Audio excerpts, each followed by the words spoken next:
Hello. হুম, ঠিক আছে।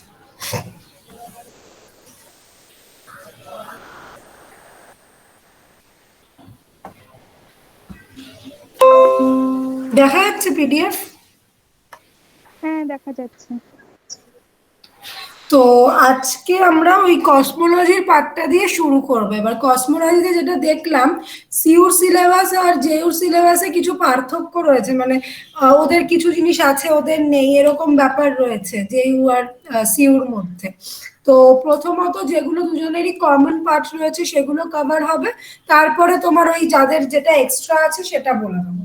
তো প্রথমে বলতে গিয়ে যখন ইন্ট্রোডাকশন ক্লাস হয়েছিল সেখানেই তোমাদের অ্যাস্ট্রোফিজিক্স আর কসমোলজির মধ্যে একটা ডিস্টিংশন বলেছিলাম, মনে আছে?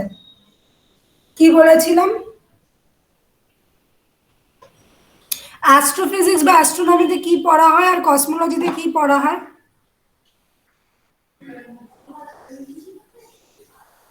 ইন্ট্রোডাকশনের ক্লাসে বলেছিলাম।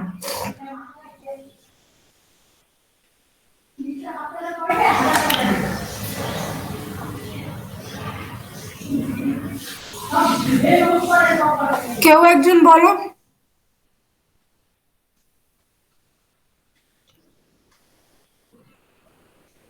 মনে নেই কারণ?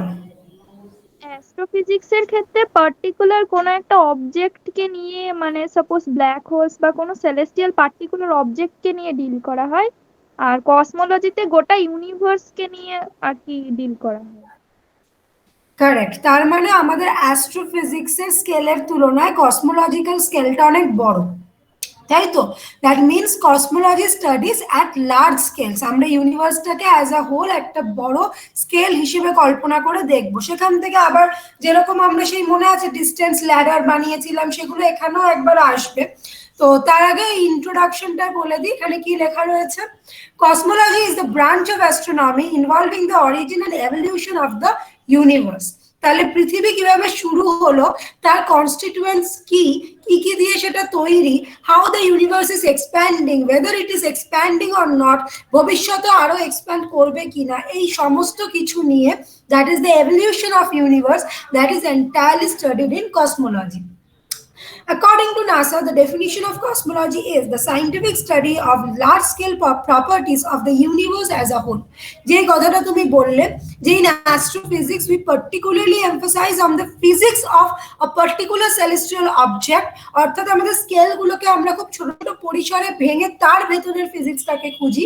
But here we are interested in the entire universe as a whole, এবং তার যে ফিজিক্স সেটার পেছনে সেটা কিভাবে তৈরি হলো, কি কি দিয়ে তৈরি, and how this is evaluating, কিভাবে সেটা ধীরে ধীরে গ্র্যাজুয়ালি সেটা কিভাবে চেঞ্জ করছে, and why this change is happening, all these are studied in cosmology. So cosmology is the study of outer space and the universe. Cosmology studies things like the position of planets, the stars in our galaxy and others. অর্থাৎ আমরা অ্যাস্ট্রোফিজিক্সও এগুলো মাপতে শিখেছিলাম, যে কিভাবে একটা দূরত্ব আমরা মেজার করছি অ্যান্ড অল। তো সেই যে দূরত্বগুলোকে মেজার করলাম সেগুলোই অ্যাজ আ হোল কিভাবে চেঞ্জ করছে, কারণ বলেছিলাম যে যখন আমরা কোনো তারার পজিশন দেখছি আমাদের মনে হয় apparently it is not changing, but হয়তো এই পুরো যে ক্লাস্টারটা, যেটা পুরো ক্লাস্টার সেটাই হয়তো অ্যাপারেন্টলি চেঞ্জ করলো। সো সেটা হওয়ার পেছনে কারণ কি, that means there is something যেটা কিনা পুরো জিনিসটাকে কন্ট্রোল করছে। সো অ্যাজ আ হোল সেই পুরো জিনিসটার position and the physics behind that, সেটাই হচ্ছে আমাদের কসমোলজি স্টাডি। ক্লিয়ার হয়েছে তাহলে কসমোলজিতে কি পড়তে চলেছি? বোঝা গেছে প্রত্যেকে?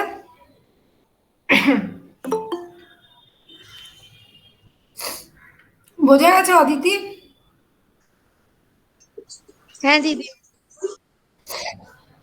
ফাইন, এর পরের স্কেলগুলো দেখো তোমরা শিখে এসছো অ্যাস্ট্রোফিজিক্স পড়ার সময়, এগুলো শিখেছিলে। Kilo parsec, parsec, astronomical unit, light years, solar mass, এগুলো সবই তোমরা জানো। একটা কুইক রিক্যাপুলেশন, কারণ তোমরা যখন সেই মনে আছে কসমিক ল্যাডারটা বানাতে কিভাবে ছোট ছোট স্টার, তারপর সেখান থেকে গ্যালাক্সি, দেন গ্যালাক্সি ক্লাস্টার, সেখান থেকে সুপার ক্লাস্টারে গ্র্যাজুয়ালি অ্যাপ্রোচটা হয়।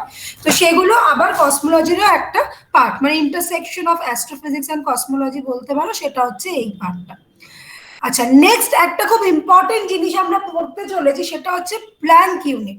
কি হয় যখন তুমি গোটায়, এই জায়গাটা খুব এমফাসাইজ করবে, বিকজ এই প্ল্যাঙ্ক ইউনিটকে থেকে অনেক অঙ্ক আসে, অনেক প্রশ্ন আসে, এবং একটা নতুন জিনিস তোমরা শিখছো। এর আগে নিশ্চয়ই প্ল্যাঙ্ক ইউনিট কোথাও পড়োনি?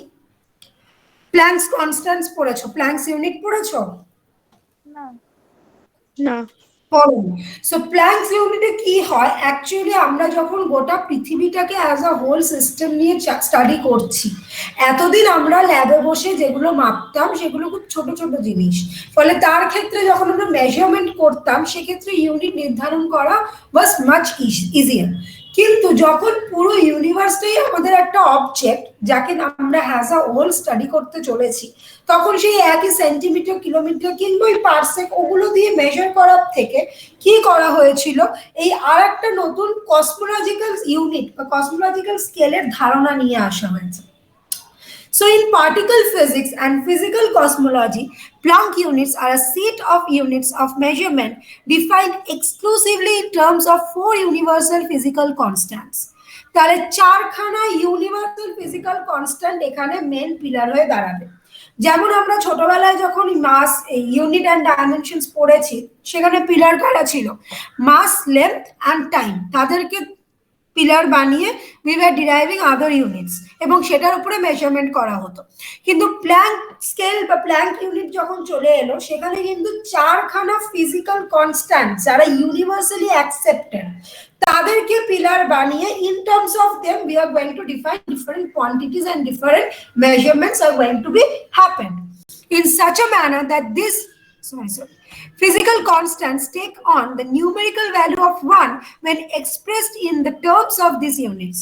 অর্থাৎ আমরা যখন এই প্লাঙ্কস ইউনিটস এ ক্যালকুলেশনস করব, we will take this four physical universal physical constants as 1, তাদের নিউমেরিক্যাল ভ্যালুগুলো আমরা 1 নিয়ে নেব, নিয়ে পুরোটা ক্যালকুলেট করব। কিভাবে আসছে এর পরে রয়েছে। সো এখানে যে দুটো পয়েন্ট নতুন শিখলে, এক হচ্ছে আমাদের এখন প্লাঙ্ক সিস্টেমে চারখানা নতুন নতুন নয়, পুরনো ইউনিভার্সাল ফিজিক্যাল কনস্ট্যান্ট, তারা আমাদের ফান্ডামেন্টাল কোয়ান্টিটি হিসেবে বা ফান্ডামেন্টাল ইউনিট হিসেবে আমাদের পিলার হয়ে গেল। এবং সেকেন্ড হচ্ছে যখন এই প্লাঙ্কস ইউনিটে we are going to calculate some quantity, তখন এই যে চারটে কোয়ান্টিটি, যে চারটে physical constant, not quantity, the physical four physical constants which are universally accepted, they will take the numerical value of 1. তাহলে এই দুটো পয়েন্ট ক্লিয়ার প্রত্যেকের, যে এখানে কি হলো প্লাঙ্ক সিস্টেমে, প্লাঙ্ক স্কেল বা প্লাঙ্ক ইউনিটে?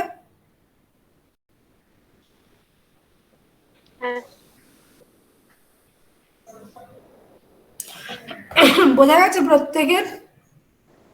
Abhirup?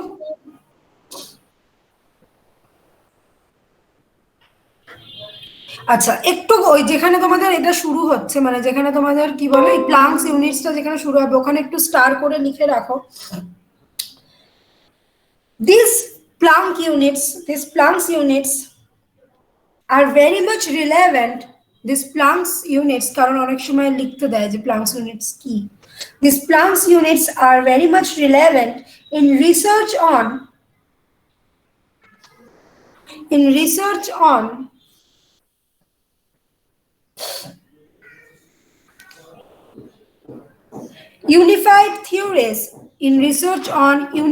theories,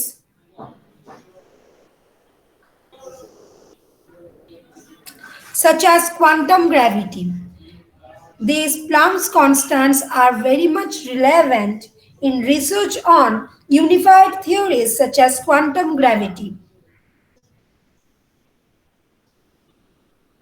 This scale refers to quantities of space, time. This scale refers to the quantities of space, time, energy,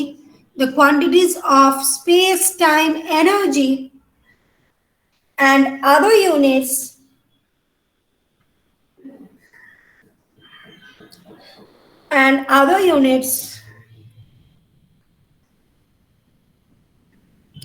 that are similar in magnitude that are similar in magnitude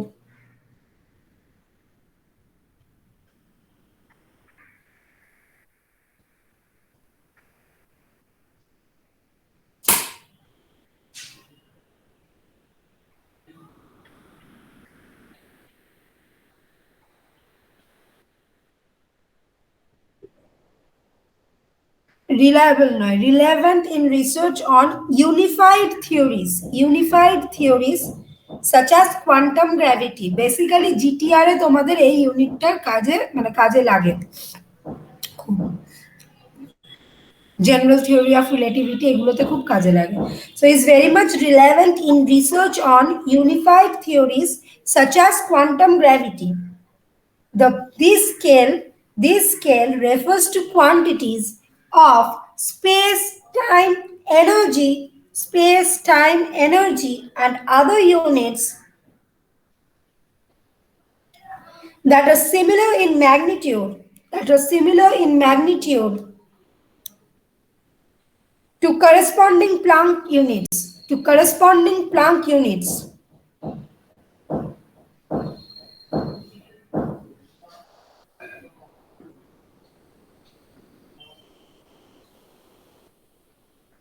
প্রত্যেকের হলে বলবে।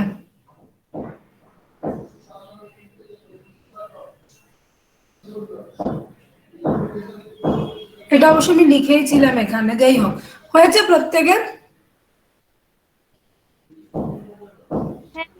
হ্যাঁ হয়ে গেছে। Okay, so এখানে দেখো সেটাই লেখা রয়েছে, the term Planck scale refers to quantities of space, time, energy and other units that are similar in magnitude to corresponding Planck units. This region may be characterized by energies of around 10 to the power 19 giga electron volt, মানে অনেক high energy. Time intervals around 10 to the power minus 43 second, অর্থাৎ খুবই ছোট্ট time interval, সবই কি খুব relativistic এই জন্য, and length of around 10 to the power minus 35 meter, approximately respectively the energy equivalent of Planck's mass, the Planck's time and Planck's length. এই তিনটে জিনিসই আমরা ডিরাইভ করব, Planck's time, Planck's mass এবং Planck's length, যেটা আমাদের আগে শুধু মাস, লেন্থ এবং টাইম হিসেবে থাকতো। Now we will derive these three quantities, Planck mass, Planck time and Planck length, as the three fundamental quantities in Planck units. তাহলে তিনটে ফান্ডামেন্টাল কোয়ান্টিটি এখানে হয়ে যাচ্ছে, Planck mass, Planck time এবং Planck's length। কিন্তু এখানে চারটে কনস্ট্যান্ট হচ্ছে ইউনিভার্সালি অ্যাকসেপ্টেড Planck's কনস্ট্যান্ট, যেই চারটে এই পরে দেওয়া রয়েছে। দুটো জিনিসে গুলিয়ে যাবে না, তিনটে কোয়ান্টিটি আমরা Planck's কনস্ট্যান্ট থেকে ডিরাইভ করব, যেই তিনটেই এখানে আমাদের পিলার হবে। But the Planck's units are essentially built up on the four universally accepted physical constants. আগে এই ফিজিক্যাল কনস্ট্যান্ট গুলোর ভ্যালু 1 ধরে আমরা ইউনিট বানাচ্ছি, দেন সেখান থেকে we will derive these three physical quantities, Planck's mass, Planck's time, Planck's length, যারা কিনা আমাদের এখানে পিলার হিসেবে কাজ করবে এই ইউনিট সিস্টেমে। ঠিক আছে, কোথায় গেল? At the Planck scale, the predictions of the standard model, quantum field theory and general relativity are not expected to apply, and quantum effects of gravity are expected to dominate.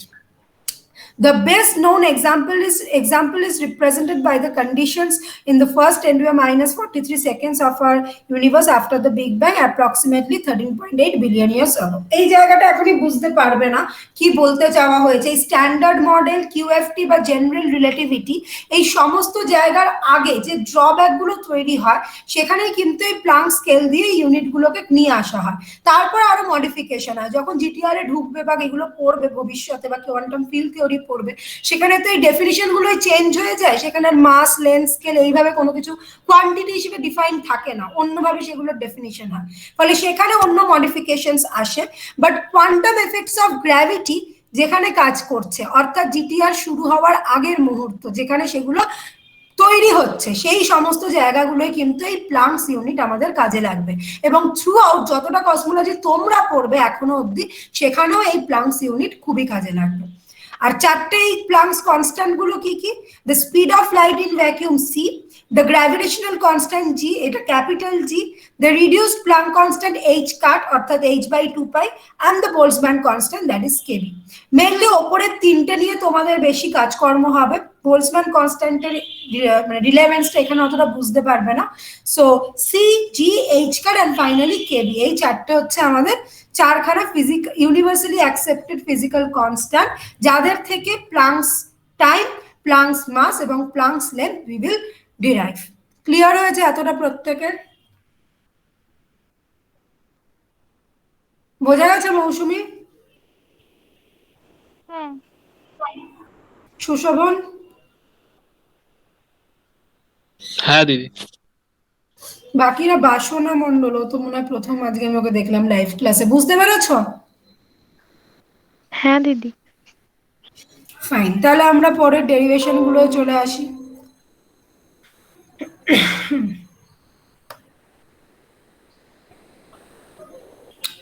Planck systems of units, বাদিকটায় চলে এসো। Use G, H cut and C to come up with a less culturally based system, অর্থাৎ culturally bias system. অর্থাৎ আমরা কি করব, আমরা প্রথমে G, H cut আর C এর ডাইমেনশন বার করব। তোমরা নিশ্চয়ই এই তিনটে ডাইমেনশনের সঙ্গে অবগত কিভাবে এসছে, নাকি একবার বলে দিতে হবে G, H আর C এর ডাইমেনশন? একবার বলে দাও। আচ্ছা, জি আসে কোথা থেকে? সেই GMM by R square equal to MV square by R, ওটাকে ইকুয়াল করে আনতে পারো, কিংবা তোমার ওই এমজির সঙ্গে ইকুয়াল করেও আনতে পারো, মানে small G equal to GM by R square. সেখান থেকে ক্যাপিটাল জি এরটা বার করতে পারবে। মাসের ইউনিট জানো বা ডাইমেনশন জানো, আর মানে লেন্থ, আর স্মল জি মানে অ্যাক্সিলারেশন ডিউ টু গ্র্যাভিটি, সেখান থেকে জিটা পেয়ে যাবে। তোমরা ভেরিফাই করবে এইটাই পাচ্ছ কিনা। ক্লিয়ার? ক্যাপিটাল জি ক্লিয়ার? আচ্ছা, এইচ কাট কোথা থেকে পাবে? Energy E equal to H new, সেখানে ওই এইচ কাট আর এইচ একই, কারণ বাই 2 পাই, ওর তো কোনো ডাইমেনশন নেই। সেখান থেকে ই বাই নিউ অর্থাৎ ই ইন্টু টি, বেসিক্যালি এনার্জির ডাইমেনশন ইন্টু টাইমের ডাইমেনশন পেয়ে গেলে। আর সি তো ভেলোসিটি, তার ডাইমেনশন, তিনটের ডাইমেনশন ভ্যালু এগুলো তোমরা তাহলে ক্লিয়ার যে কি এসছে? এই অবধি ক্লিয়ার তো? আচ্ছা, এরপরে দেখো তোমরা খাতায় এটা করো, G H cut by C কিউবের এই ডাইমেনশনাল অ্যানালিসিসটা করে টেল মি যে কি আসছে কাটাকুটি করে। খাতায় করো, এটা দেখে করো না, নিজেরা করো।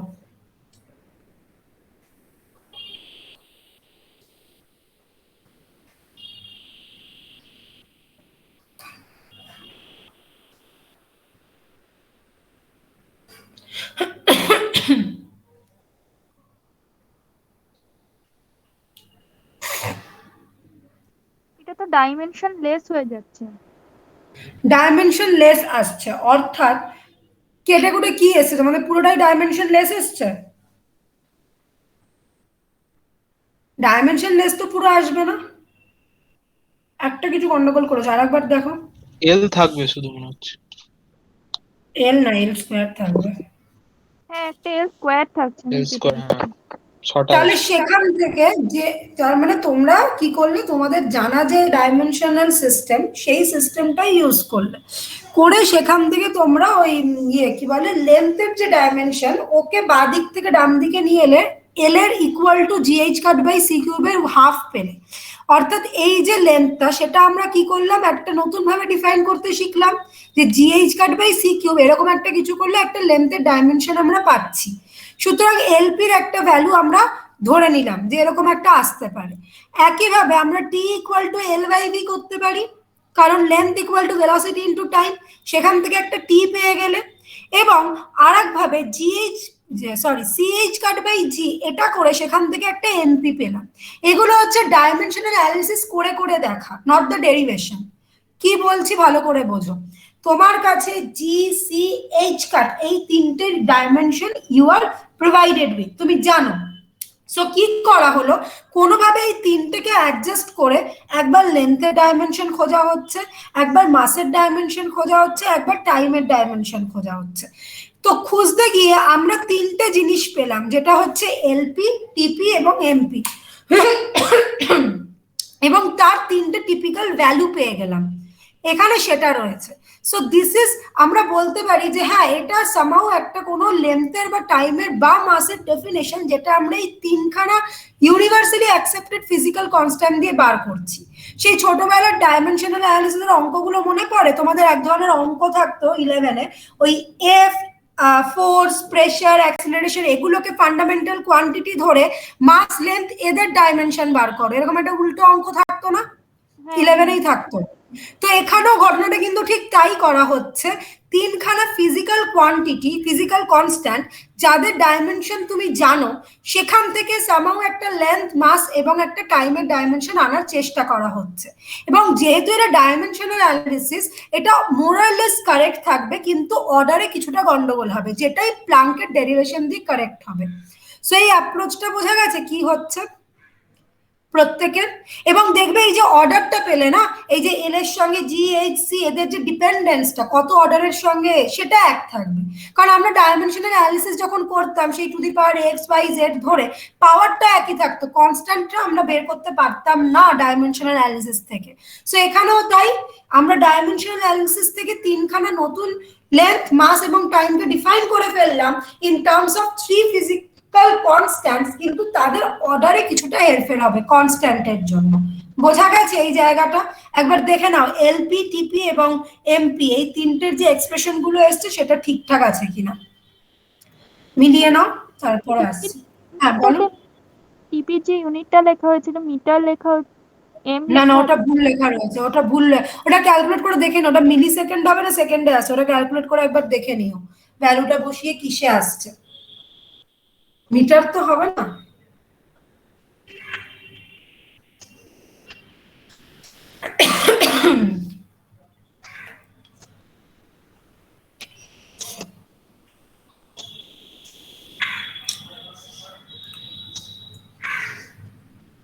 আর তার বাঁ দিকে যেটা করা রয়েছে সেটা বুঝতে পারছো? EP equal to MP C square দিয়ে যেটা করেছে,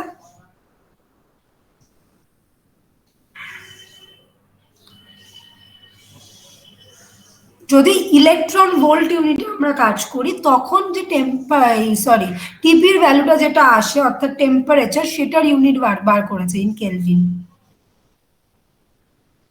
এই ব্ল্যাক পার্টটা তোমরা একবার দেখে নাও যে এখানে সবকিছু বুঝতে পারলে কিনা, কি হয়েছে, কি অ্যাপ্রোচ, এবং অর্ডার গুলো, এই যে half, to the power half, নিচে C to the power 5 and all, এই অর্ডার গুলো মিলছে কিনা জাস্ট সেটা একবার কুইক চেক করে আমাকে বলো।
চেক করলে প্রত্যেকে?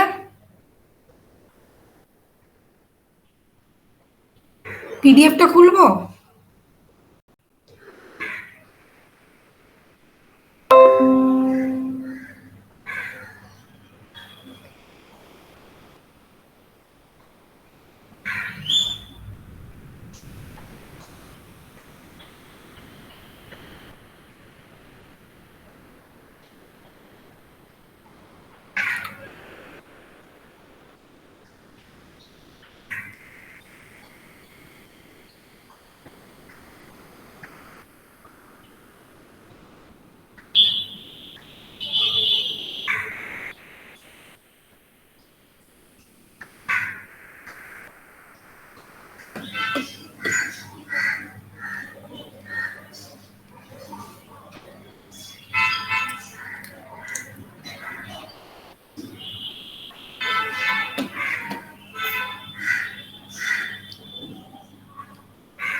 দেখলে প্রত্যেকে? দিদি বলছি ওই টিপি ইকুয়ালস টু যেটা লেখা ওটা কি করে এলো? এই যে L/V করলাম, এল এর জায়গায় তুমি এটাই বসাও, আর এখানে ভিটা কি বসবে? সি তো বসবে, ভেলোসিটিটা। ধরো এল স্কোয়ার মানে হ্যাঁ। কত? GH cut by C cube, নিচে যদি ভি স্কোয়ার, তার মানে আরো একটা সি স্কোয়ার গুণ হবে, তাহলে নিচে কি হয়ে যাবে? C⁵, তাহলে টি স্কোয়ার যদি GH কাট বাই C⁵ হয়, তাহলে তার মানে টিপি কত হবে? তার স্কোয়ার রুট। বোঝা গেল? হ্যাঁ দিদি। হ্যাঁ, কে কি বলছিল? কেউ বললে কিছু? না, বুঝেছি। আচ্ছা, তো এটা গেল। আচ্ছা, এরপরে আমরা, এইটা তো একটা ফ্রেম তৈরি হলো, সবাই বুঝেছো, সবাই দেখে নিয়েছো তো এটা? তাহলে আমি যাচ্ছি এইটা ডেরিভেশনটা। অর্ডার তো ঠিকঠাকই আছে। হ্যাঁ, অর্ডার, এখান দিয়ে অর্ডার, কারণ ডাইমেনশনাল অ্যানালিসিস কোনোদিনই তোমাকে তো কনস্ট্যান্টের ভ্যালুগুলো দেয় না, ফলে প্রিসাইজ ভ্যালুগুলো তুমি পাবে না, তুমি অর্ডারটাই চেক করতে পারবে। এরপরে দেখো এই ডেরিভেশন গুলো গিয়ে তোমরা ঠিকঠাক কি আগে কনস্ট্যান্ট বসবে কত বা কিছু, এটা বের করতে পারবে। আচ্ছা, প্লাঙ্ক মাস ফিজিক্যাল একটা, কেউ একজন রিডিং পড়ো, কে পড়বে? সুশোভন পড়ো, ইয়ালো যে প্লাঙ্ক মাস থেকে, ওখান থেকে পড়ো।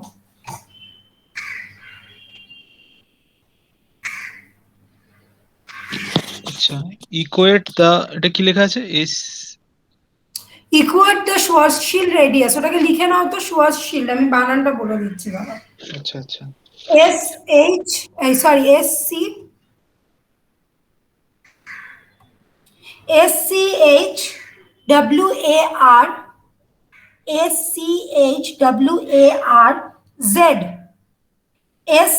SCHILD, child last time, SCHWARZ Swars, SCHILD Schwarzschild radius, ব্র্যাকেটে লিখে রাখো গ্র্যাভিটেশনাল রেডিয়াস। ডেফিনেশনটা লিখে নাও।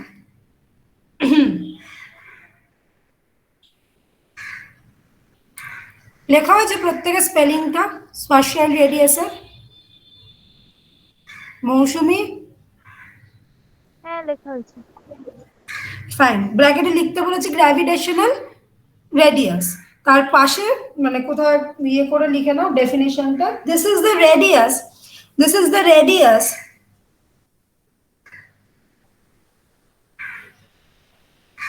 this is the radius below which, this is the radius below which the gravitational attraction, this is the radius below which the gravitational attraction,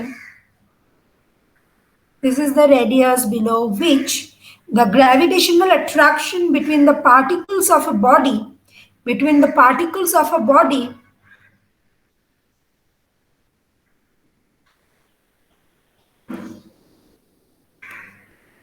must cause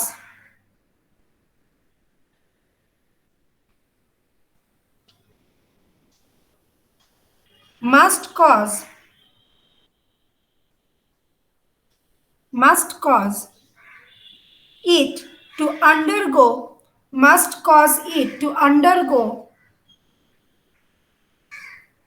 irreversible gravitational collapse, must cause it to undergo irreversible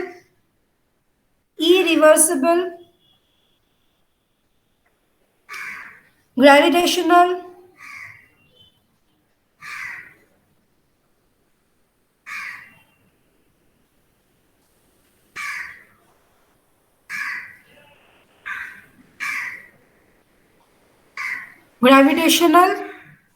collapse, irreversible gravitational collapse।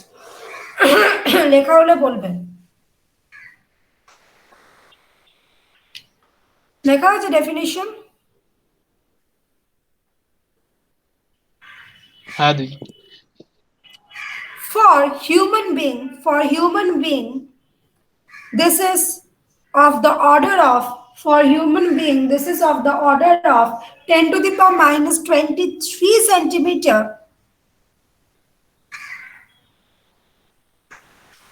10 to the power minus 23 centimeter,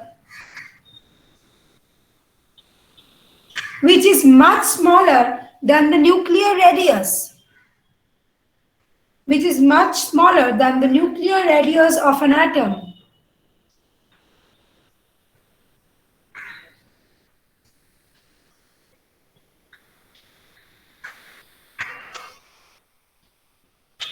But for the typical stars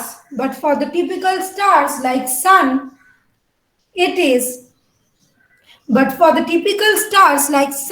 is approximately 3 kilometer. It is approximately 3 kilometer.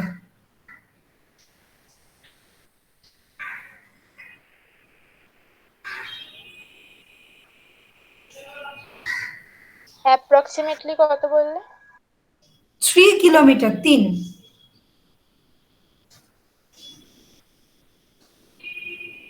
Kilometre ডিস্টেন্সটা সানের surface থেকে, তাই তো? সানের ক্ষেত্রে স্পাশিয়াল radius যেটা থাকলে ও ওই gravitational কোলাপসটাকে overcome করে যেতে পারবে, সেটা হচ্ছে 3 কিলোমিটার, কিন্তু আমাদের ক্ষেত্রে সেটা 10 two the power minus 23 kilometre. এই হচ্ছে পার্থক্য ভ্যালুটা। কিলোমিটার নয়, 10 two the power minus 23 centimetre. ঠিক আছে?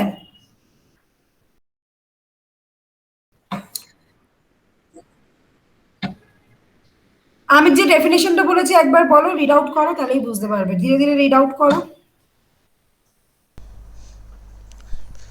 পড়ো।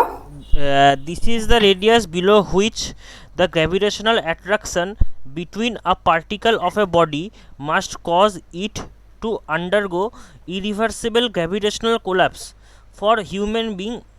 মানে কি? বাস বাস বাস, ওই অবধি, ডেফিনেশন অবধি। The radius below which the gravitational attraction between the particles of the body, অর্থাৎ ওই যে তোমার স্পাশিয়াল রেডিয়াস, তার মধ্যে সেই রেডিয়াসটা এমনই একটা রেডিয়াস যার নিচের কোনো রেডিয়াসে তুমি যদি দেখো, সেক্ষেত্রে ওর যে পার্টিকেল গুলো, তাদের যে গ্র্যাভিটেশনাল অ্যাট্রাকশন, সেটা কি করবে? ওদের একটা গ্র্যাভিটেশনাল কোলাপসে চলে যেতে বাধ্য করবে। গ্র্যাভিটেশনাল কোলাপসে চলে যেতে বাধ্য করবে মানেটা কি? মানে বডিটা টেনে নেবে, এক্সটিংক্ট হয়ে যাবে। কি, কে বললো?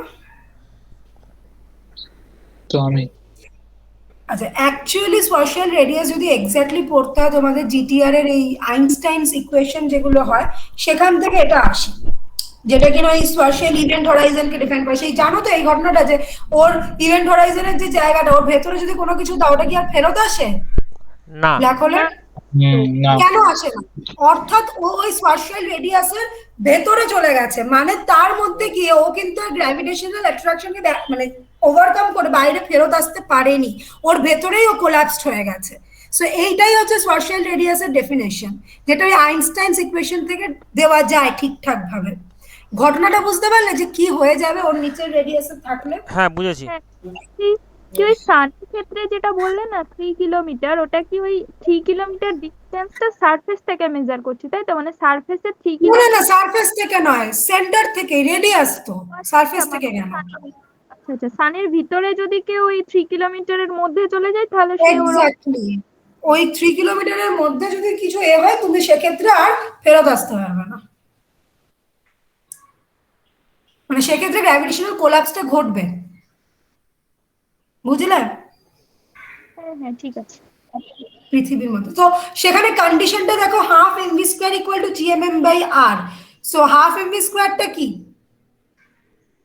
এটা তো কাইনেটিক এনার্জিটা, আর GMM by R gravitational energy. Gravitational potential energy. সুতরাং আমরা সেই দুটোকে ইকুয়াল করলাম, সেখান থেকে আমরা V square equal to 2gm by R, যেটা কিনা আমরা এসকেপ ভেলোসিটি বার করার সময় বের করতাম, মনে পড়ে? এই একই জিনিস করতে। এবং তারপর সেখান থেকে আর এস কে in terms of G M R C দিয়ে রিপ্রেজেন্ট করা হলো। সো আর এস এর এই যে ফর্মুলাটা, এটা তোমাদের মনে রাখতে হবে, 2gm বাই সি স্কয়ার। যদি আমরা জিটাকে গ্র্যাভিটেশনাল কনস্ট্যান্ট ফর আর্থ ধরে নিই। এখান থেকে সর্শিয়াল রেডিয়াসের এক্সপ্রেশনটা পেলে। কম্পটন ওয়েভলেন্থ তো তোমরা জানো, জানো তো কম্পটন ওয়েভলেন্থ কি?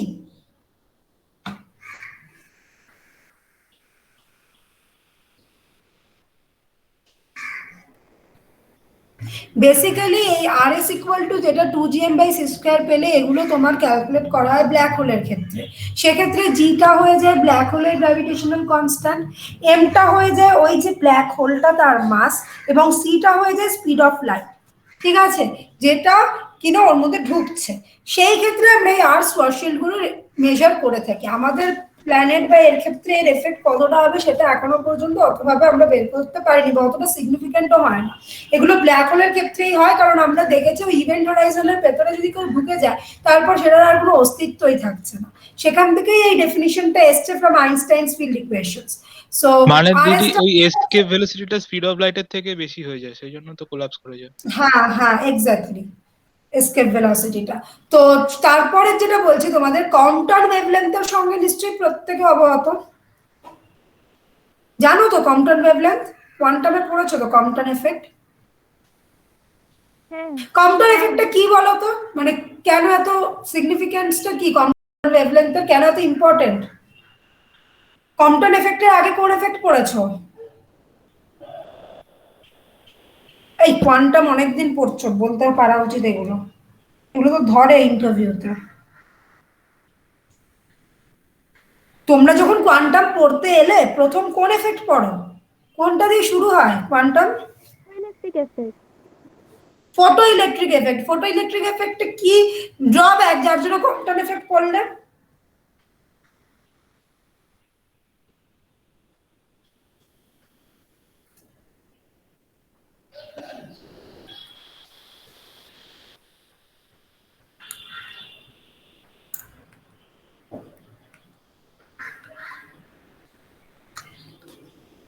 এটা তো জানা উচিত। আচ্ছা, ফটো ইলেকট্রিক এফেক্টে আমরা কি ধরে নিই? যেটা পড়ছে যে মানে ইয়েটা কি বলে রেডিয়েশনটা, সেটা ওয়েভ না পার্টিকেল? পার্টিকেল ধরতে হবে। পার্টিকেল ধরি আমরা? না, ওয়েভ ধরে তো ব্যাখ্যা করা যাবে না ওটাকে। তাহলে কম্পটনে কি ধরি? কম্পটনে তো ওয়েভ নিয়ে কাজ করি, কারণ ওয়েভের ওয়েভলেন্থের একটা চেঞ্জ থাকে তো। কম্পটন ওয়েভলেন্থ ইম্পর্টেন্ট কারণ আমরা ক্লাসিক্যাল থিওরি দিয়ে এতদিন অব্দি ফটো ইলেকট্রিক এফেক্ট গুলোকে চালানো গেছে, যেখানে শুধুমাত্র তার পার্টিকেল সত্তা বা শুধুমাত্র ওয়েভ সত্তা এইগুলো আমরা জানতাম ক্লাসিক্যালি। ইদার সেটা পার্টিকেল থাকবে নইলে সেটা ওয়েভ থাকবে, দুটোর একসঙ্গে সাইমultaneous এক্সিস্টেন্স কখনোই ক্লাসিক্যাল থিওরি এক্সপ্লেন করতে পারে না। কিন্তু কম্পটন এফেক্ট প্রথম এফেক্ট যেখানে এসে এটা রিলেভেন্ট হয়ে যায় যে কখনোই একটা লাইটকে অ্যাজ আ পিওর ওয়েভ কিংবা অ্যাজ এ পিওর পার্টিকেল আমরা বলতে পারবো না। এটাকে বলতে গেলে আমাদের পার্টিকেল আর ওয়েভ দুটোর সত্তাকেই নিয়ে কাজ করতে হবে। মনে পড়ছে সেই ফোটন এসে একটা ইলেকট্রনকে আঘাত করতো, দেন দুটো ওয়েভ এরকম বেরিয়ে যেত, তোমরা সেখানে লিনিয়ার মোমেন্টাম আর এনার্জির কনজারভেশন লাগিয়ে বার করতে, মনে আছে? হ্যাঁ দিদি, ওই তো ডুয়ালিটি যেটা। তার মানে এক্ষেত্রে এক্স্যাক্টলি যেটা পার্টিকেল ওয়েভ ডুয়ালিটি, তার প্রথম মানে যদিও প্রথম এক্সপেরিমেন্টাল ভেরিফিকেশন কোনটা জানো? কোন এক্সপেরিমেন্টটা পড়েছো তোমরা? ডেভিসন জার্মার এক্সপেরিমেন্ট পড়েছো না? হ্যাঁ হ্যাঁ দিদি, ডেভিসন গান। তো সেইটা প্রথম এক্সপেরিমেন্টাল ভেরিফিকেশন। কিন্তু কম্পটন এফেক্টটাকেই এক্সপ্লেন করতে গেলে তোমাদের এই শুধু ওয়েভ কিংবা শুধু পার্টিকেল দিয়ে যে বলা যাচ্ছে না, এবং ওর মধ্যে এই যে রেডিয়েশনের ক্ষেত্রে একটা তোমরা ওয়েভলেন্থ শিফট মাপতে না ডেল্টা ল্যামডা, সেটা কেন হচ্ছে? সেটা হচ্ছেই তোমার ওই কি বলে রেডিয়েশনের ক্ষেত্রে পার্টিকল নেচারকে ওয়েভ ফাংশনের সঙ্গে পার্টিকল নেচার দুটোর একসঙ্গে সাইমিলটেনিয়াস এক্সিস্টেন্সকে কল্পনা মানে ধরে নেওয়ার জন্যই হচ্ছে। সো সেই জন্যই কম্পটন স্ক্যাটারিংটা এত ইম্পর্টেন্স পায়, কারণ আফটার ফটো ইলেকট্রিক এফেক্ট যেখান থেকে কোয়ান্টাম ব্রিজ করতে শুরু করলো ক্লাসিক্যালকে, সেটাই হচ্ছে কম্পটন স্ক্যাটারিং। সো সেখান থেকে নিশ্চয়ই মনে আছে সেই delta lambda equal to H by M C into 1 minus cos theta, এরকম একটা এক্সপ্রেশন তোমরা পেতে। হ্যাঁ সেখানে ল্যামডা সিটা কি ছিল, কম্পটন ওয়েভলেন্থ, যেটাই ছিল এইটাই এইচ বাই এম সি।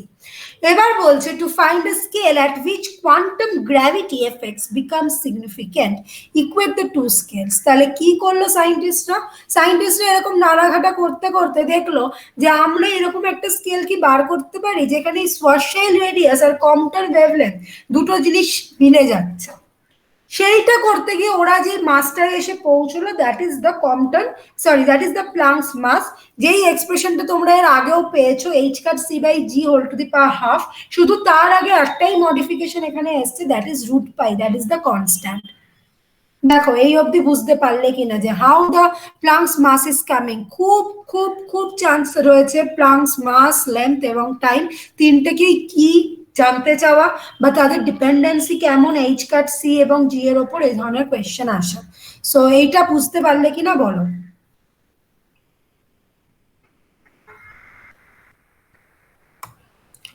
প্রত্যেকে হ্যাঁ দিদি। অভিরূপ, মৌসুমী, অদিতি। হ্যাঁ। মৌসুমী,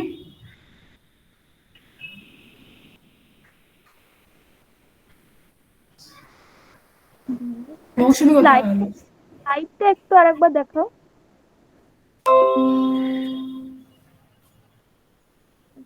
ওকে ঠিক আছে, বুঝতে পেরেছি। ফাইন, যদি এখান থেকে এমপিটা পেয়ে যাও সেখান থেকে একটা ভ্যালু পাবে, যেটা তোমরা আগের এমপি পেয়েছো তার সঙ্গে জাস্ট রুট পাই করবে। নেক্সট আসছে প্লাঙ্ক লেন্থ। ইয়ে পড়ো, কি নাম জানো ওর, পড়ছিলে সুশমন, পড়ো।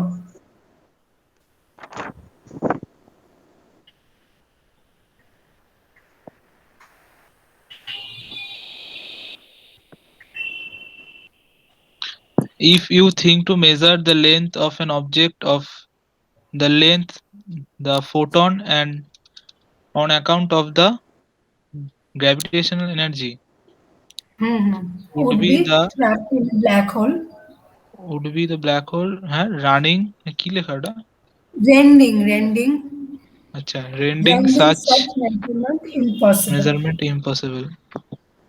Let us try to find Let us try এটা to actually find the আমি energy. আমার স্যারের হ্যান্ডরাইটিং ও সেজন্য বুঝতে পারছি। বোঝানো একটু Let difficult.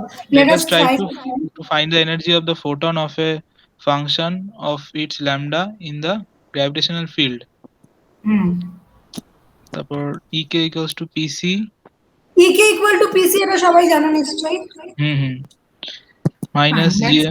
minus gm square by r equals to minus gp square by c square r. এটা কি করে এলো? পাশে করা আছে দেখো, m এর equals to mc তো e equals to mc equal to mc square, সেখানে e equal to pc বসিয়ে আমরা m টা p by c পাচ্ছি, তাহলে m স্কয়ার মানে p square by c square, সেটা বসিয়ে। Fine, next e equals to pc minus gp square by c square r. এটা কি এখানে টোটাল এনার্জি, দেখো ep প্লাস ek করা হয়েছে, তাহলে pc কমন নিয়ে 1 minus gp by c square p c cube r, ওটা p না, c cube, আচ্ছা c cube p না r, ওটা আরই ওটা, তাহলে pc minus gk by c cube lambda square. কারণ কি ওই p equal to h by lambda করতে না, h by lambda সেইটাকে বসিয়েছে। pc equals to 1 minus lp square by lambda, Planck's length, lp square by lambda square. Planck's length যেটা তোমরা বার করেছিলে সেই ডাইমেনশন, সেটার সঙ্গে দেখো মিলে যাচ্ছে। e lambda equals to pc 1 minus lp square by lambda square cp তো ওটা নিচেরটা না, ওটা lp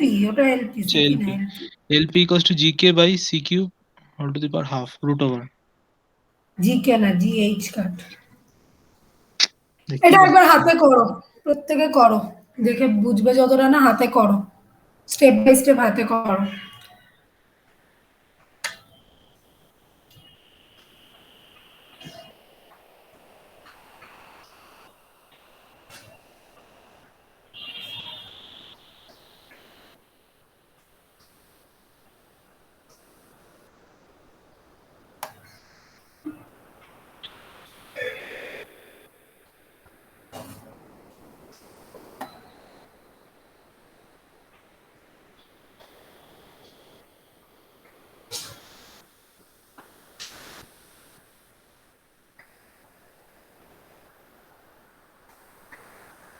এইটা কিন্তু কে নয়, এটা কিন্তু এইচ কাট, ভুলাবে না কেউ।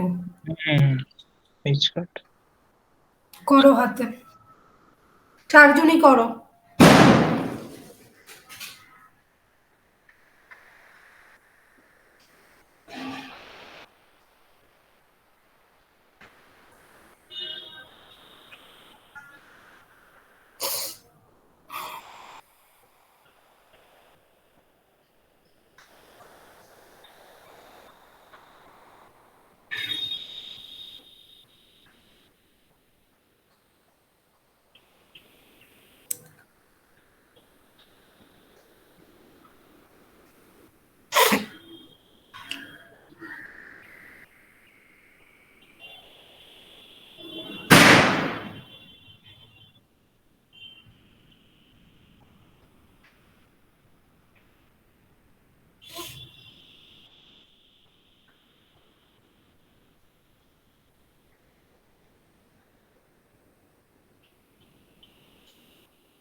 সেই লাস্ট লাইনটা এলো কি করে? এই লাইনটা, এই হ্যাঁ, LP equals to root over GH cut by C cube. ওটা তো আসেনি, ওটা তো বসালো, যে এই যে এই অ্যাডজাস্টমেন্টটা আচ্ছা আচ্ছা, করলো, এই GH cut by C cube যে এবার কি এলপি করে এর এটা এভালুয়েট হচ্ছে দেখালো, এটা ওই ওয়্যার এলপি ইকুয়াল টু ওরকম একটা ব্যাপার। আচ্ছা আচ্ছা আচ্ছা, আমি বললাম না তারপর পার্টটা থেকে এভালুয়েট করলো। না, ওটা থেকে আসেনি, ওটা বসিয়েছে।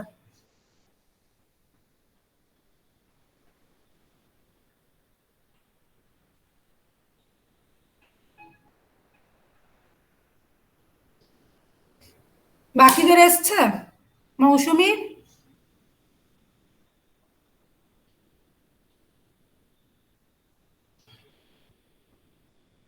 মৌসুমী, অদিতি, অভিরূপ।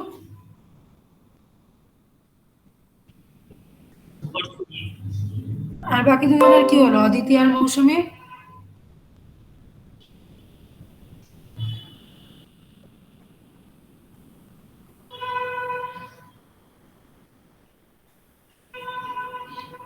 অদিতি হয়েছে?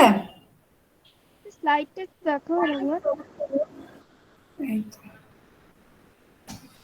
আমি গ্রাফটা বলবো বলে জুম করছিলাম। আচ্ছা, দাঁড়াও।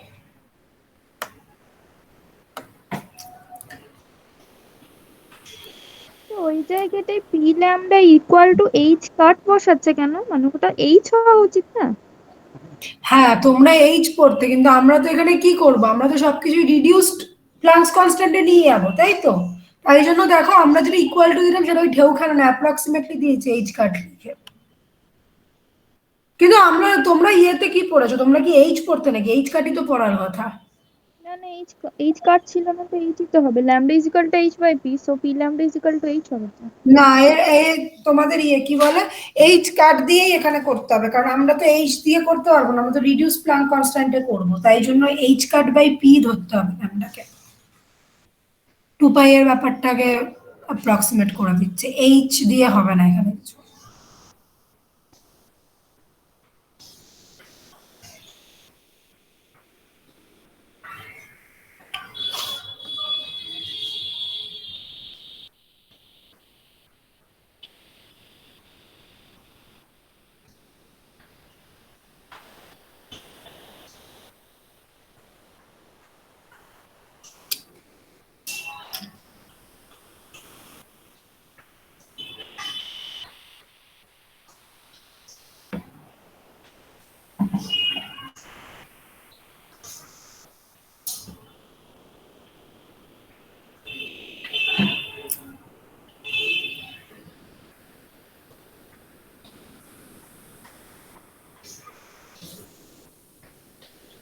হ্যাঁ এসছে।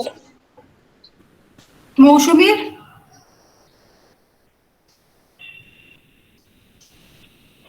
মৌসুমী এসছে?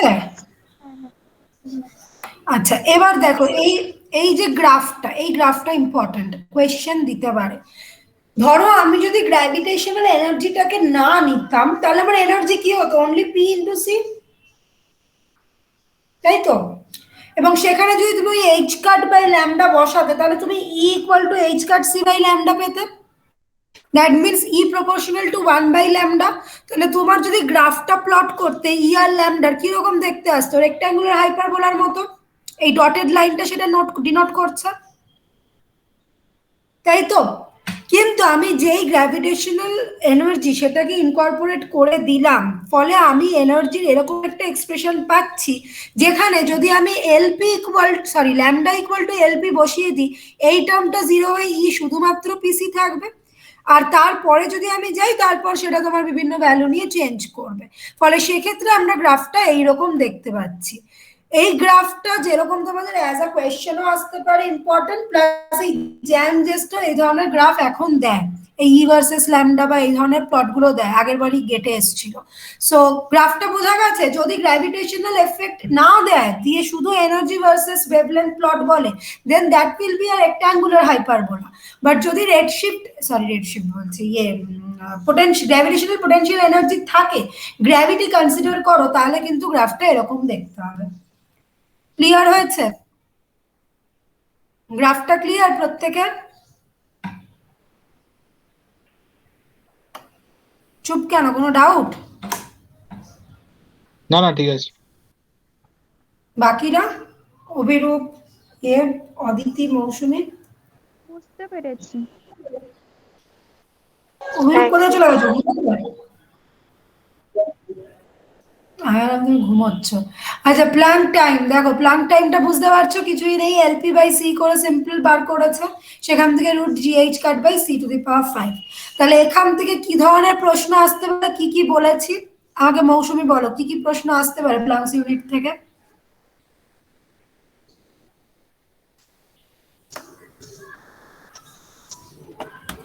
বলো।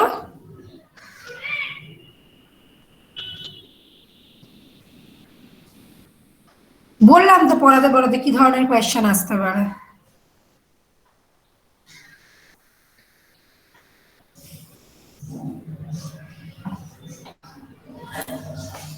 একটা করে কোয়েশ্চেন বলো। অভিরূপ বলো, একটা প্রশ্ন বলো, যে কোনো। কি আসতে পারে প্লাঙ্ক ইউনিট থেকে?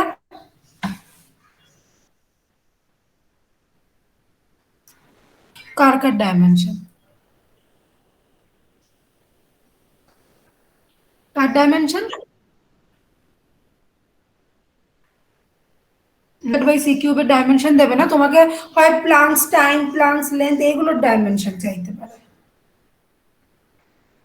আচ্ছা, ও একটা বললো। মৌসুমী বলো একটা কোয়েশ্চেন প্লাঙ্কস ইউনিট থেকে।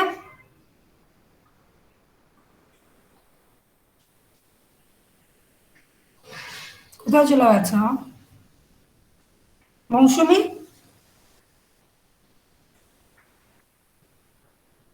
শুনতে পাচ্ছি না তো, আনমিউট তো করলে কিন্তু কিছুই তো শুনতে পেলাম না। আচ্ছা অদিতি বলো ততক্ষণ একটা প্রশ্ন। ওইগুলো ডিরাইভ করতে দিতে পারে, লেন্থ, টাইম, এলপি, টিপি। আচ্ছা সুশোভন? গ্র্যাভিটেশনাল রেডিয়াস ডিফাইন করতে দিতে পারে, তারপর ওই কেপলারিয়ান প্রেডিকশনের যে গ্রাফটা ওই গ্রাফটা। আচ্ছা হ্যাঁ মৌসুমী এবার দেখো তো কথা বলো, আনমিউট করে শুনতে পাই কিনা।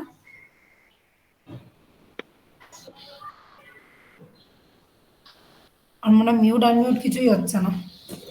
আচ্ছা ঠিক আছে ঠিক আছে, তোমরা মোটামুটি যা যা কোয়েশ্চেন হতে পারে কভার পুরোটাই করলে। এবার বাড়িতে একবার দেখবে। আর এবং এখান থেকে অঙ্ক দেয়, কি ধরনের অঙ্ক সেটা অ্যাসাইনমেন্ট পেলেই বুঝে যাবে। সো এই গেল তোমার প্লাঙ্কস ইউনিটস। এর পরের একটা খুব ইম্পর্টেন্ট টপিক, সেটা হচ্ছে ওলবার্স প্যারাডক্স। মৌসুমী লিখেছে মনে হচ্ছে।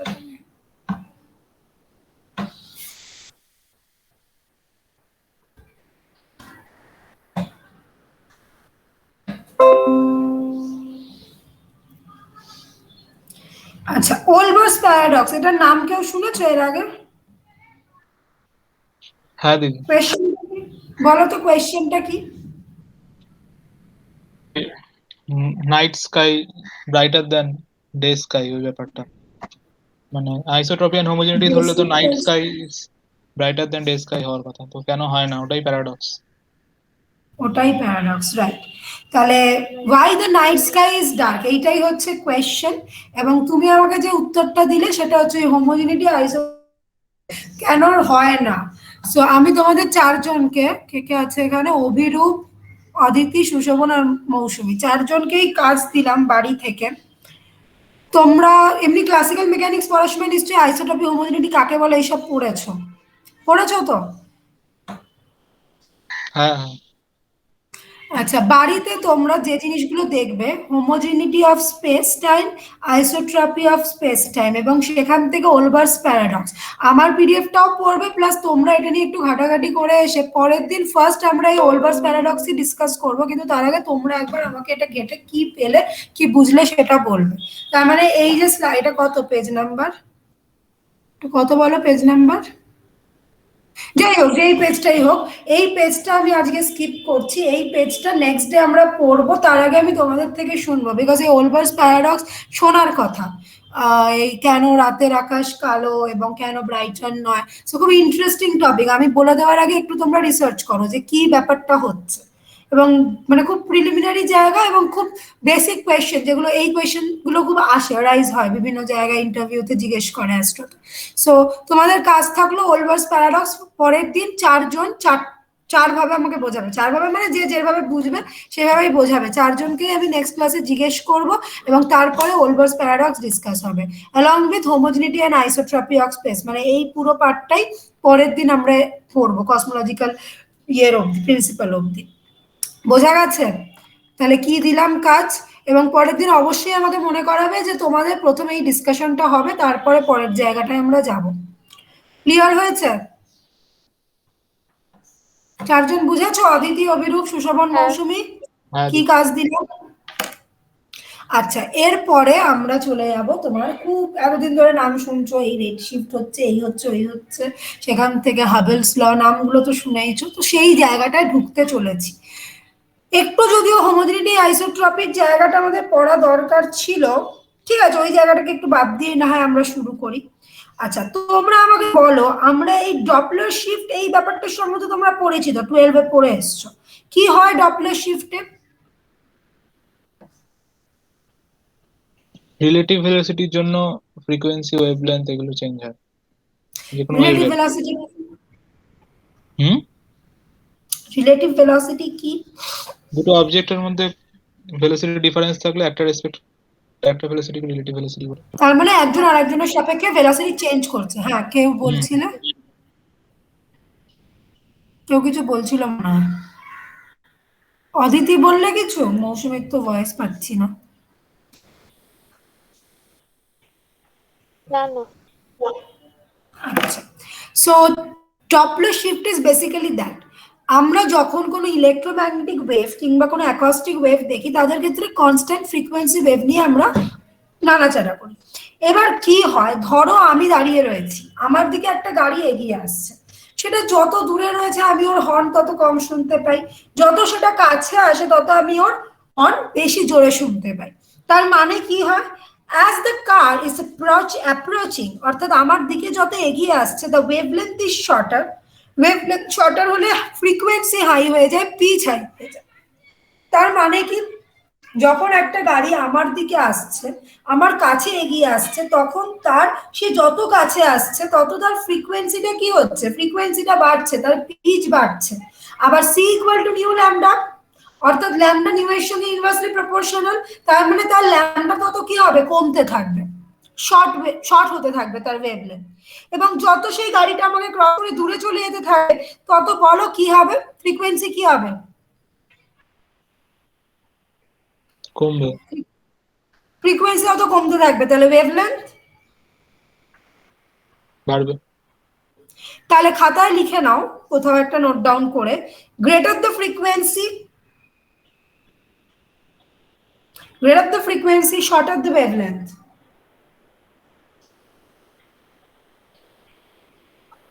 Greater the frequency, shorter the wavelength.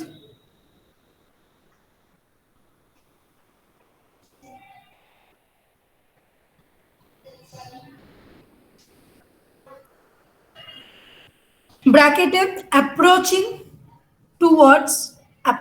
towards নিচে লিখবে blue shift।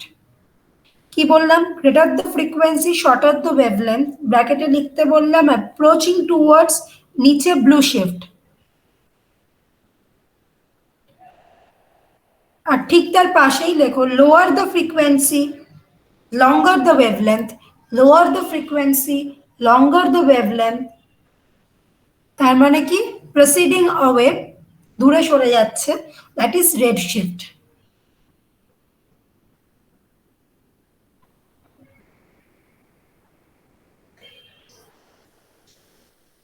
তার মানে আমি কি বোঝাতে চাইলাম, যখন গাড়িটা আমার কাছে এগিয়ে আসছে তার ফ্রিকোয়েন্সি হাই হয়, আমরা তাই জোরালো শুনতে পাই, কিন্তু তার যে ওয়েভলেন্থ সেটা কমতে থাকে, অর্থাৎ ওর থেকে যে লাইটটা এমিট হচ্ছে তার ওয়েভলেন্থ ছোট হতে থাকে। এবং সেটা আমরা আমাদের এই গাড়ি ঘোড়ার ক্ষেত্রে অত দেখতে পাই না বা সিগনিফিকেন্টলি বুঝতে পারি না, কারণ সেক্ষেত্রে ভি সি এদের মধ্যে ওই রিলেশনটা, ভি অনেক ছোট হয়ে যায় সি এর থেকে, দ্যাটস ওয়াই। কিন্তু সেক্ষেত্রে কি হওয়ার কথা, ওয়েভলেন্থ ছোট হওয়ার কথা। এবং যেহেতু ব্লু বা ভায়োলেট এদের ওয়েভলেন্থ শর্ট, তাই জন্য সেক্ষেত্রে সেটাকে আমরা ব্লু শিফটেড বলবো। এবং যদি কারোর ক্ষেত্রে আমরা দেখি ফ্রিকোয়েন্সি কমছে, অর্থাৎ সেটা আমার থেকে দূরে চলে যাচ্ছে, সেক্ষেত্রে তার ওয়েভলেন্থ বাড়বে এবং that will be red shifted. এবার এই যে ঘটনাটা, এটা কিছুই নয়, জাস্ট ডপলার শিফট। সেটা যখন আমরা কসমোলজি বা আমাদের অ্যাস্ট্রোফিজিক্সকে কিভাবে অ্যাপ্লাই করলাম, আচ্ছা তোমরা প্রত্যেকে কোয়ান্টাম মেকানিক্সে হাইড্রোজেন অ্যাটম পড়েছো, নিশ্চয়ই পড়েছো হাইড্রোজেন অ্যাটম, পড়েছো তো? এবং সেখান থেকে স্পেকট্রা পড়েছো, এমিশন স্পেকট্রা, অ্যাবজর্পশন স্পেকট্রা, এগুলো আমিও রেডিয়েশন পড়ানোর সময় বলেছিলাম। সো যদি তোমরা আমাদের পৃথিবীর বাইরে যে গ্যালাক্সি গুলো বসে রয়েছে তারাও রেডিয়েট করছে, তাদের যে এমিশন স্পেকট্রাটা সেটা যদি তুমি দেখো আর হাইড্রোজেন স্পেকট্রা যদি তুমি দেখো, দুজনের ক্ষেত্রে যে নাম্বার অফ লাইনস তোমার পাওয়ার কথা, কি পার্থক্য দেখবে বলো তো, সেই লাইনগুলো কিছুটা করে শিফট হয়ে গেছে টুয়ার্ডস দ্য রেড ব্যান্ড, যেদিকে লাল লাইটটা সেদিকে কিছুটা শিফট হয়েছে। ছবিটা আমি যদি একটু বোঝাতে চাই, দাঁড়াও তোমাদের একটা ছবি পাঠাই, ওটা দেখলে বুঝতে পারবে।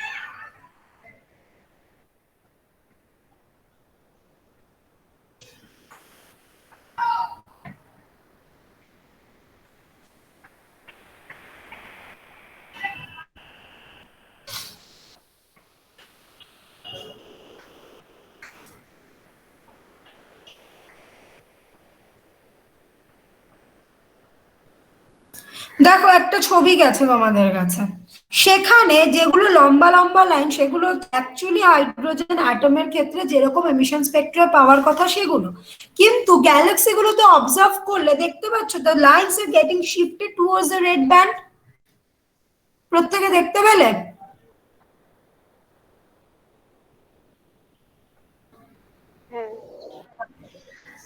আচ্ছা, তার মানে এটার থেকে আমরা কি কি কনক্লুশনে পৌঁছচ্ছি, অর্থাৎ এই যে দুটো লাইন কোইনসাইড করলো না, that means there is a change in its wavelength.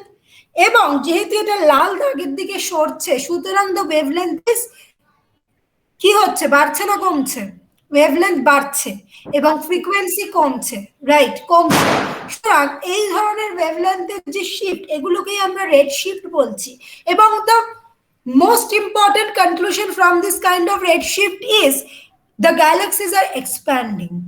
গ্যালাক্সিগুলো আমাদের থেকে দূরে সরে যাচ্ছে, কারণ আমি যে পয়েন্টটা লিখিয়েছিলাম সেখানে রেড শিফটের কাছে লেখা ছিল না প্রসিডিং অ্যাওয়ে। অর্থাৎ এই রেড শিফট কি মেজার করে দিল, কি কনক্লুশন এনে দিল এটাই যে আমাদের গোটা মহাবিশ্ব বা যাই রয়েছে না কেন, প্রত্যেকটা জিনিসই যেন এক্সপ্যান্ড করছে।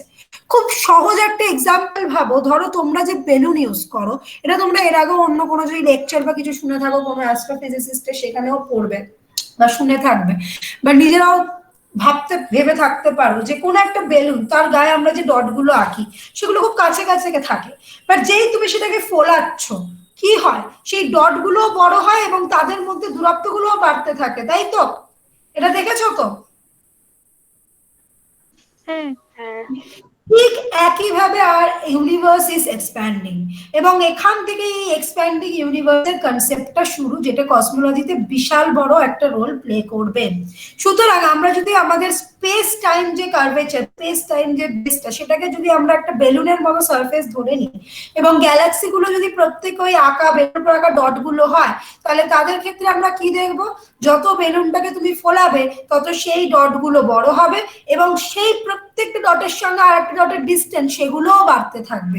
এবং ঠিক সেম ঘটনা রেড শিফট দিয়ে আমরা মানে এক্সপ্লেন করতে পারি in case of our universe. অর্থাৎ এই রেড শিফট হওয়ার পেছনে বা হওয়ার জন্য কি দায়ী, আমাদের এক্সপ্যানশন অফ দ্য ইউনিভার্স দায়ী, এবং সেটাকেই সিগনিফাই করছে আমাদের এই রেড শিফট। তাহলে বোঝা গেল রেড শিফট কি, কেন হচ্ছে, এবং তার থেকে আমরা কি কনক্লুশনে আসতে পারছি। ক্লিয়ার প্রত্যেকের কাছে?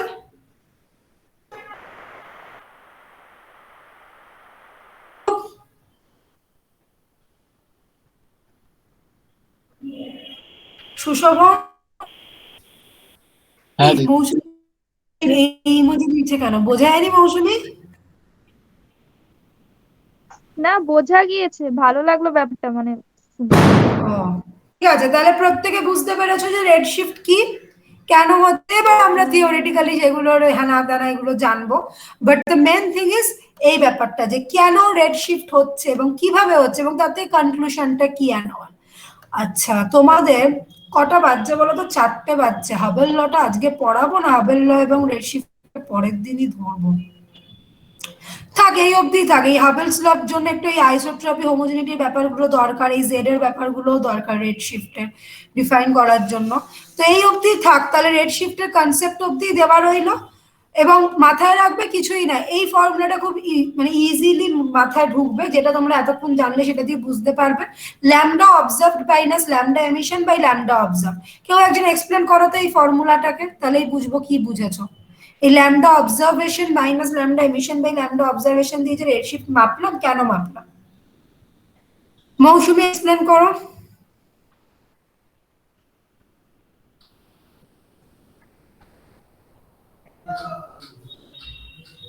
মৌসুমী, ওর মনে হয় নেটের প্রবলেম। আচ্ছা, তাহলে অভিনব এক্সপ্লেন করো, অনেকদিন কিছু এক্সপ্লেন করোনি তুমি।